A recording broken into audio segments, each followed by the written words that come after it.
Olá, alunos do primeiro ano do ensino médio do Colégio Estadual Professor Vilmar Gonçalves da Silva. Tudo bem com vocês?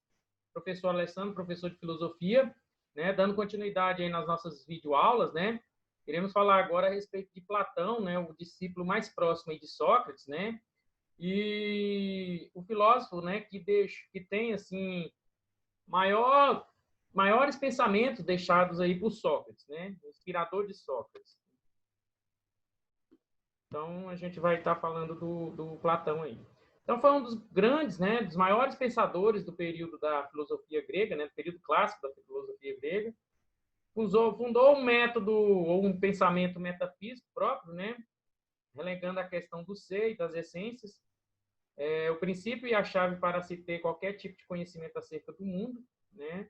Tudo que estava além da matéria não era destinado, né, ao conhecimento. Inspirado pelas teorias de Parmênides acerca do imobilismo, Platão elaborou uma teoria metafísica dualista, que dividia o mundo, né, pessoal, em um mundo das ideias e das formas, né, e o mundo sensível. Com relação ao mundo das ideias, ele pode ser uma realidade intelectual, verdadeira e acessada apenas por meio da capacidade racional do ser humano. Ou seja, esse mundo das ideias está mais voltado para a questão racionalista, né? Por meio da filosofia pura, clássica, do racionalismo e não do empirismo, tá? Então, no mundo das ideias, estariam as essências das coisas, os conceitos, as ideias fixas e imutáveis que descrevem essencialmente cada ser ou objeto existente, ou seja, a matéria propriamente materializada, né?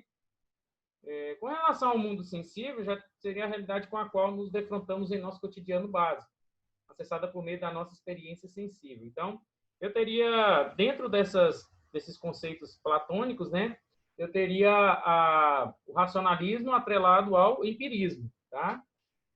Essa realidade é ilusória, enganosa e inferior, levando o ser humano ao erro, causado pelas aparências das coisas do mundo que não correspondem às essências. É o que eu falei, seria o embate entre o racionalismo e o empirismo. O racionalismo com a razão pura e o empirismo com o lado sensível do ser humano através das experiências, tá? Aristócles, verdadeiro nome de Platão, ele nasceu na cidade de Atenas, né? Hoje é a capital da Grécia, no ano de 428 a.C. e morreu no ano de 348 a.C. Lembrando que as datas aí é em processo decrescente, né? O nome Platão foi dado ao pensador ainda em sua juventude por causa de seus atributos físicos, características físicas, né, do corpo dele. A palavra correspondente em grego, Platão, significa ombros largos, que era característica do Platão, né? Tem ombros largos, né? Por isso que ele levou esse nome. Veio de uma família influente na política, né, de certo período da Grécia. Sua mãe descendeu do legislador e estadista grego Solon, um dos grandes reformadores da política ateniense, né, do século VI a.C., e é considerado um dos 7 sábios da Grécia Antiga. A família de Platão ela também possuía condição financeira estável, algo que não era incomum entre os filósofos antigos, visto que para se dedicar ao ócio filosófico, né, um pensador deveria estar livre das amarras do trabalho, tá? O que para um cidadão antigo era algo inferior, algo destinado aos escravos, tá ok? Platão, pessoal, participou da campanha militar ateniense, né, no final da Guerra do Peloponeso. Isso significa que esse pensador ele viveu em sua juventude a democracia ateniense e depois da guerra ele passou por uma inescrupulosa tirania, né, dos 30. Foi considerado por muitos historiadores, né, o início da decadência grega no mundo antigo. Atenas foi dominada por Esparta e governada por tiranos oligarcas, fazendo sucumbir o modelo democrático ateniense anterior à Guerra do Peloponeso. Então, por conta desse domínio de Esparta, né, Esparta ocupou Atenas e passou a controlar também Atenas, né, viveu esse mundo de tirania, né, em Atenas. Aos 30 anos de idade, Platão conheceu Sócrates, pensador que foi o seu mestre, iniciador da filosofia, mentor intelectual e amigo. A maioria dos escritos deixados por Platão forma os chamados diálogos socráticos, ou seja, as conversas, os diálogos, os debates, as discussões que ele teve com Sócrates, né?